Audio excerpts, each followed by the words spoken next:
Super prime time തുടരുന്നു.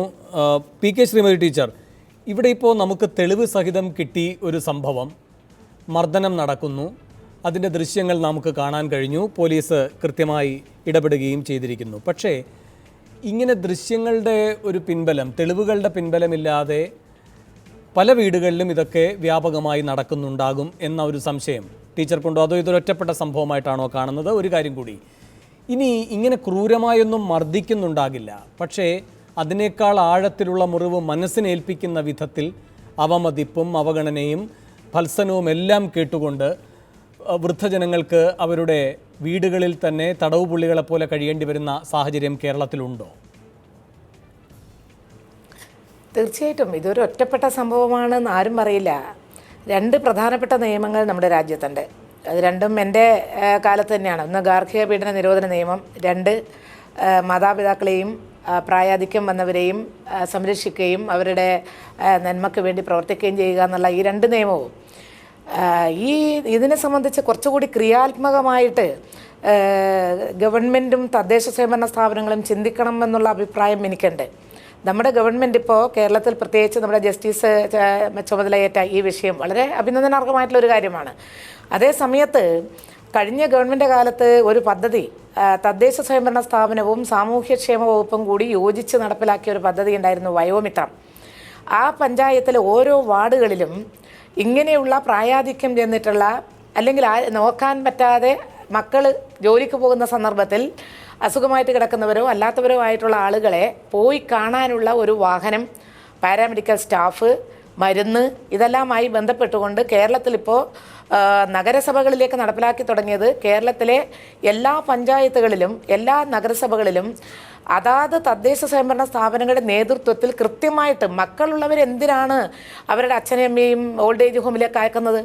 അങ്ങനെ അയക്കുന്നുണ്ടെങ്കിൽ തീർച്ചയായിട്ടും ഇന്നത്തെ നിയമം അനുസരിച്ച് അത് ശിക്ഷാർഹമാണ്. അത് പരിശോധിക്കണം. അച്ഛനും അമ്മയും മക്കൾ ഉണ്ടായിട്ടും ഓൾഡ് ഏജ് ഹോമിലോ അല്ലെങ്കിൽ മറ്റേതെങ്കിലും സാധനത്തിലോ അയക്കുന്നുണ്ടെങ്കിൽ അത് എന്തുകൊണ്ട്? അത് ശിക്ഷാർഹമാണ്. അത് പരിശോധിക്കാൻ നമുക്ക് തദ്ദേശ സ്വയംഭരണ സ്ഥാപനത്തിന് മാത്രമേ സാധിക്കുള്ളൂ. അവിടെ വാർഡ് മെമ്പറുണ്ട്, ആശയുണ്ട്, കുടുംബശ്രീയുണ്ട്, ഒരുപാട് സംവിധാനങ്ങൾ നമുക്കിന്നുണ്ട്. അപ്പോൾ ഇത്തരത്തിൽ വിഷമം അനുഭവിക്കുന്നവരെ സഹായിക്കാൻ സാമ്പത്തിക സഹായമുണ്ട്. 60 വയസ്സ് കഴിഞ്ഞിട്ടുള്ള മുഴുവൻ ആളുകൾക്കും 1,00,000 രൂപയിൽ താഴെ വരുമാനമുള്ളവർക്ക് പ്രതിമാസം 1000 രൂപ കിട്ടുന്നുണ്ട്. ഇനി ഇതിന് പുറമെ സൗജന്യമായിട്ടുള്ള ചികിത്സ കൊടുക്കണം.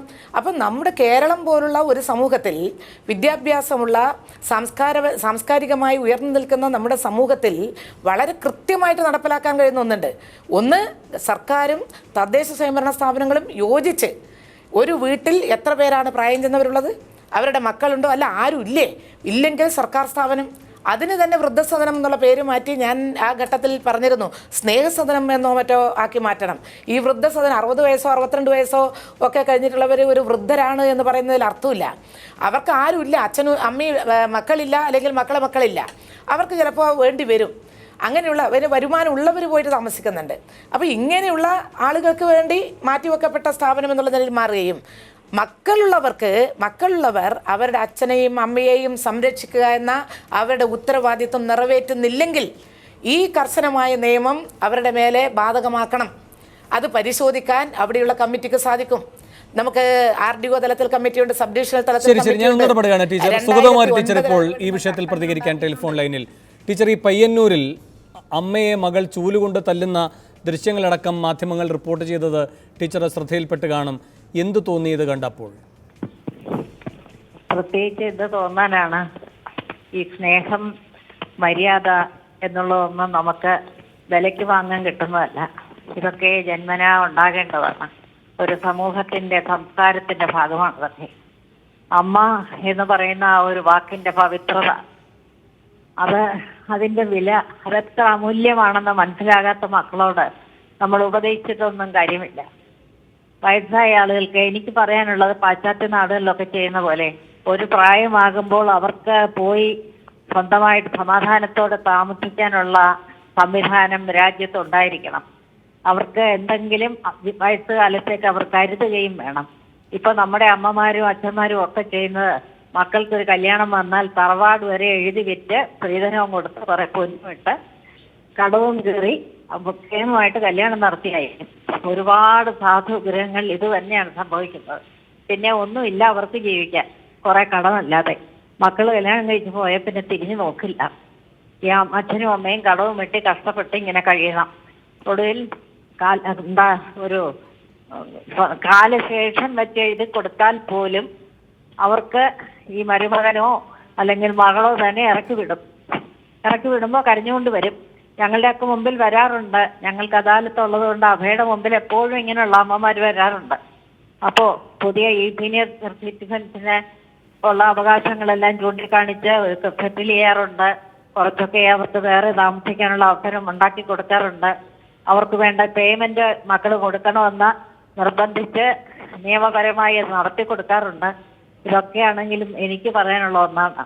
എനിക്ക് ആദ്യം പറയാനുള്ള അച്ഛനമ്മമാരോടാണ്. മക്കളെ കല്യാണം കഴിപ്പിക്കാൻ വേണ്ടി സർവ്വവും ചെലവാക്കുക, മക്കളെ പഠിപ്പിക്കാൻ വേണ്ടി സർവ്വവും ചെലവാക്കുക, അവരെ വേണ്ടി എല്ലാ ത്യാഗവും ചെയ്യുക. അവനവന്റെ വാർദ്ധക്യത്തിന് വേണ്ടി, രോഗാവസ്ഥയ്ക്ക്, ചികിത്സയ്ക്ക് വേണ്ടി യാതൊന്നും മാറ്റിവെക്കാതിരിക്കുക. ഇതിപ്പോ നമ്മുടെ നാട്ടിലെ ഒരു പ്രത്യേകതയാണ്. മക്കൾ നോക്കിക്കോളൂ എന്നുള്ള വിചാരം. എന്നിട്ട് മക്കൾ ഇങ്ങനെയൊക്കെ ചെയ്തു കഴിഞ്ഞാലും അവർക്ക് കുറ്റമൊന്നും ഇല്ല, അവരുടെ പേരിൽ കേസെടുക്കല്ലേ എന്ന് പറയുന്ന അമ്മമാർ നിരവധി പേര് എൻ്റെ മുമ്പിൽ വന്നിട്ടുണ്ട്. ഞാൻ വനിതാ കമ്മീഷനിൽ ഇരിക്കുമ്പോഴും ഇപ്പോഴും വരാറുണ്ട്. കേസെടുക്കണ്ട, ഞങ്ങൾക്ക് എവിടെയെങ്കിലും കിടക്കാൻ ഇടമുണ്ടാക്കി തന്നാൽ മതി. ഇതാണ് അമ്മ. അത് മനസ്സിലാക്കാൻ ഈ മക്കൾക്ക് കഴിയില്ലെങ്കിൽ സമൂഹം അതിനുള്ള സംവിധാനം ഉണ്ടാക്കി കൊടുക്കണം. മക്കളുടെ കയ്യിൽ നിന്ന് അവർക്ക് വേണ്ട ചെലവിന് വേണ്ടത് വാങ്ങിക്കൊടുക്കണം. അവർക്ക് സമാധാനമായിട്ട് കിടന്ന് മരിക്കാനുള്ള ഇടങ്ങൾ ഒരുക്കി കൊടുക്കണം. അല്ലാതെ ഇവരുടെ സ്നേഹമോ ഇവരുടെ സംരക്ഷണമോ ഒന്നും പ്രതീക്ഷിക്കേണ്ടതില്ല. നന്ദി സുഗതകുമാരി ടീച്ചർ പ്രതികരിച്ചതിന്. ശ്രീമതി കെ തുളസി, ഇവിടെ ഇപ്പോൾ ഈ പയ്യന്നൂർ സംഭവം പോലെ തന്നെ നമ്മെ നടുക്കിയിട്ടുള്ള പുറന്തള്ളലുകളുണ്ട്. ഗുരുവായൂർ അമ്പലത്തിലടക്കം വനിതാ കമ്മീഷനിൽ പ്രവർത്തിക്കുന്ന ഘട്ടത്തിൽ താങ്കളടക്കം ഈ വിഷയങ്ങളിൽ ശ്രദ്ധ ചെലുത്തുകയും ഇടപെടുകയും ഒക്കെ ചെയ്തിട്ടുള്ളതാണല്ലോ. അപ്പോൾ ഒരു കുറ്റം അവിടെ നടക്കുന്നുണ്ട്, പരാതിക്കാരുമുണ്ട്. പക്ഷേ ഇതെങ്ങനെ പരിഹരിക്കാൻ കഴിയും എന്നയിടത്താണ് പക്വത കാണിക്കാൻ നമ്മുടെ സംവിധാനങ്ങൾക്ക് കഴിയാതെ പോകുന്നത് എന്ന വിമർശനത്തെ എങ്ങനെയാണ് കാണുന്നത്? ഇപ്പോൾ തന്നെ പോലീസ് ഈ ചന്ദ്രമതി എന്ന സ്ത്രീയോട് പരമാവധി മര്യാദയോടെയാണ് സംസാരിക്കുന്നത്. എന്തുകൊണ്ടാണത്? പോലീസിൻ്റെ ഒരു പൊതുരീതിയിലല്ല ഈ വിഷയത്തിൽ ഇടപെടുന്നത്. തുടർച്ചയായി അവരെ ഓർമ്മിപ്പിക്കുകയാണ്, നിങ്ങൾക്ക് തന്നെയാണ് ഈ ചുമതല നിർവഹിക്കേണ്ടതായിട്ടുള്ളത്, നിങ്ങളത് ചെയ്യാനുള്ള മനസ്സ് കാട്ടണം, ഇല്ലെങ്കിൽ ഞങ്ങൾ ഇന്ന കാര്യങ്ങൾ ചെയ്യും. അവർ കൂസലില്ലാതെ നിൽക്കുകയും ചെയ്യുന്നു. അപ്പോൾ കുറ്റം നടക്കുന്നുണ്ട്, പരാതിയുമുണ്ട്. ഇപ്പോൾ ഈ അമ്മ പരാതിപ്പെടുന്നുണ്ടാവില്ല, പക്ഷേ താങ്കളടക്കമുള്ളവരുടെ മുന്നിൽ പരാതികൾ വരുന്നുണ്ടല്ലോ. സുഗതകുമാരി ടീച്ചറും ഇപ്പോൾ പറഞ്ഞു, പരാതിക്കാരുമുണ്ട്. പരസ്പരം ശത്രുക്കളായി നിന്നത് പരിഹരിക്കേണ്ടതില്ല എന്ന് അമ്മമാർക്കും അച്ഛന്മാർക്കും തോന്നുന്നുണ്ടാകാം, അത് അവരുടെ വലിയ മനസ്സ്. എങ്കിലും ഇതിൻ്റെ പരിഹാരം ഏതു വിധത്തിലാകണം എന്നൊരു വലിയ ചോദ്യം നമ്മുടെ മുന്നിലില്ലേ?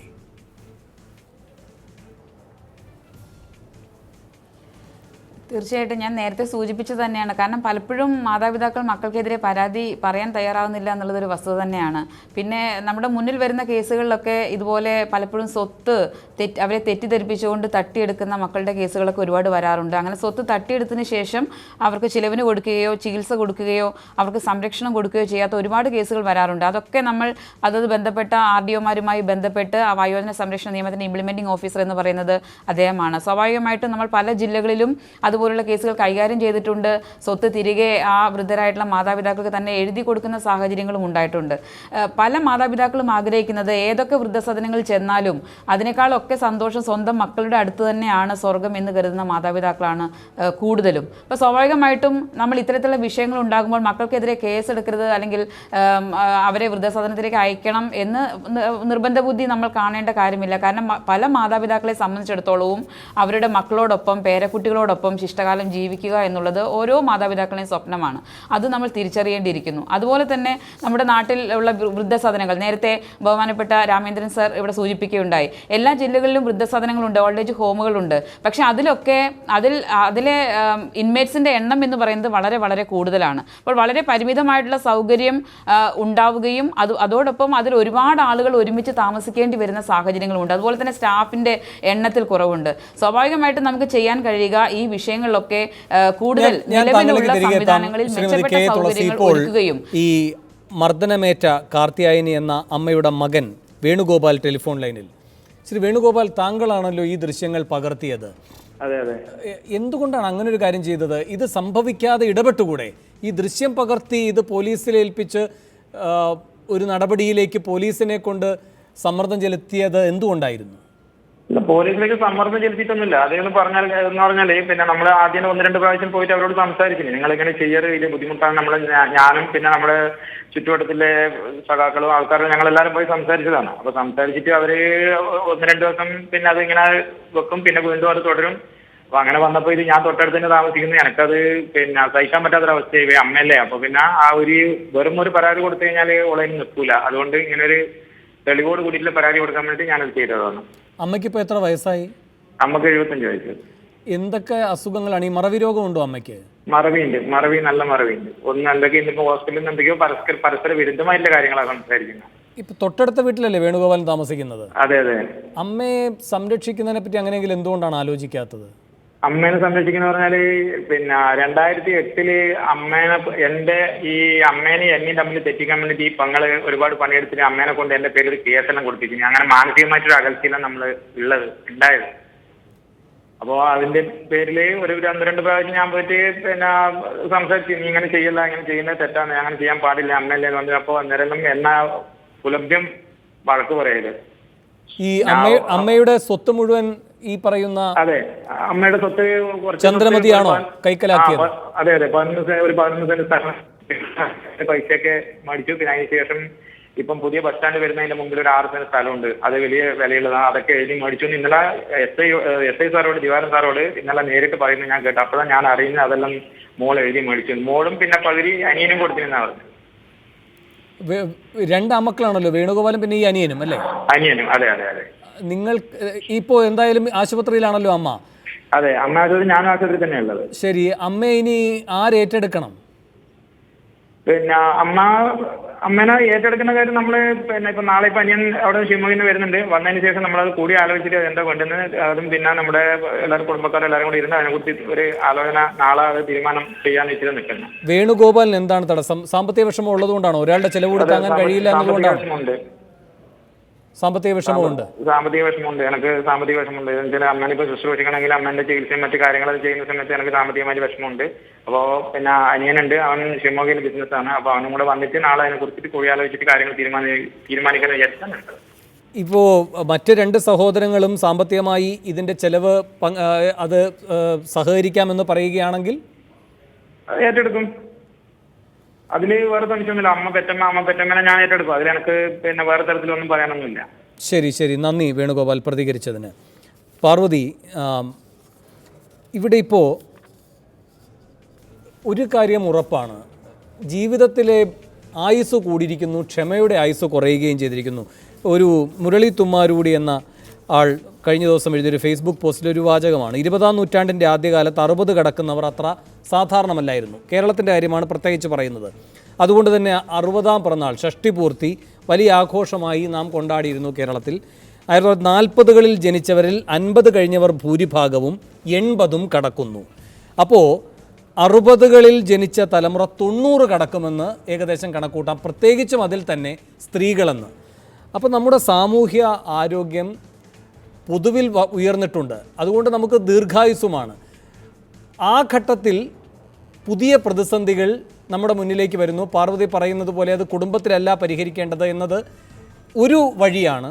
പക്ഷേ അപ്പോൾ പോലും ഇപ്പോഴും ബാക്കി എല്ലാ കാര്യങ്ങൾക്കും നമ്മുടെ പരിഹാര മാർഗമായിരിക്കുന്ന സംവിധാനം കുടുംബമാണ്. ഇതിന് മാത്രം അത് സാധ്യമല്ല എന്ന് കണ്ടാൽ നാം സംരക്ഷിക്കുന്നത് ആരെയായിരിക്കും? ഈ പറയുന്ന പുറന്തള്ളൽ പ്രവണതയല്ലേ പാർവതി?